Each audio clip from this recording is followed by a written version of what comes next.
Have you ever thought about starting your own furniture business with no investment? It's not a flight of fantasy, but a tangible possibility. Today, we're going to delve into how you can turn this aspiration into a reality. We'll break down the process into manageable steps, from sourcing to selling. We'll navigate the world of upcycling and refurbishing, exploring how these can transform your business concept into a thriving enterprise. By the end of this video, you'll have a clear roadmap to start your own furniture. The first step is sourcing, finding old furniture that can be upcycled. Think of it as a treasure hunt, with every piece of neglected furniture a potential masterpiece in disguise. There are several places where you can find these hidden gems. Online marketplaces are a great place to start. Websites like Craigslist, Freecycle, or even Facebook Marketplace often have people looking to offload their old furniture for free or at a nominal cost. You'd be surprised at what you can find with a little bit of patience and persistence. Auctions and garage sales are another good source. They can be a goldmine of vintage furniture, just waiting to be restored to their former glory. Lastly, don't forget about donations. Reach out to local community centers, churches, or charities. Many of these organizations receive furniture donations that they may not have the space or need for. With a keen eye, you can find gems waiting to be transformed. Once you've sourced your furniture, it's time to refurbish. Refurbishing furniture is an art in itself. It's about seeing the potential in a worn-out piece and bringing it back to life. There are several ways to refurbish furniture, and each method can add value and appeal to the piece. Let's start with sanding.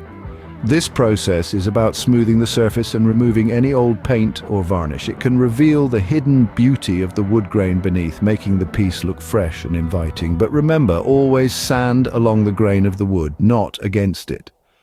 This will help you avoid any unwanted scratches or damage. Next up, painting. This is a fantastic way to give a piece a new lease on life. Whether you're going for a bold, vibrant color or a subtle, neutral shade, painting can drastically change the look and feel of your furniture. And don't forget about those intricate details. A little bit of hand-painted detail can go a long way in adding character to a piece. Reupholstering is another great option, especially for chairs and sofas. By changing the fabric, you can transform a dated piece into something modern and stylish. Lastly, we have repairing. This can involve anything from fixing a wobbly leg to replacing a broken handle. It's about making the piece functional again while maintaining its charm and character. With time and effort, you can turn a worn-out piece into a desirable item. Now that your furniture is refurbished and looking great, it's time to sell. The world is your oyster when it comes to selling platforms. From online marketplaces to social media and even local flea markets, there are countless avenues to explore. Let's start with online marketplaces. Websites like eBay, Craigslist, and Etsy are fantastic platforms to sell your refurbished furniture. These marketplaces have a broad user base, which increases your chances of finding the perfect buyer. Don't forget to utilize the power of social media as well. Platforms like Facebook, Marketplace, and Instagram can be incredibly effective, especially if you've got a knack for taking eye-catching photos of your pieces. Speaking of photos, never underestimate the importance of good photography. It's often the first impression potential buyers have of your furniture, so make sure it's a good one. Clear, well-lit, and detailed photos can make a world of difference in attracting buyers. Lastly, let's talk about pricing. It's an art to price your furniture just right. Too high and you might scare off potential buyers. Too low and you might not make a profit. Consider the time and money you've invested in refurbishing the piece, as well as the going rate for similar items. It's a delicate balance. But with a little research and some trial and error, you'll get the hang of it. With the right platform and strategy, you can find the perfect buyer for your piece. Starting a furniture business with no investment may seem daunting, but it's entirely possible. As we've journeyed together through the process, we've seen how upcycling can transform unwanted items into much-loved pieces.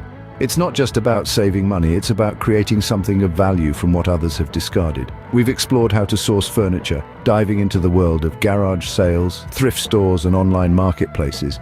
These venues are treasure troves of potential, filled with pieces just waiting for a new lease of life. Remember, it's not about what it is, but what it could be.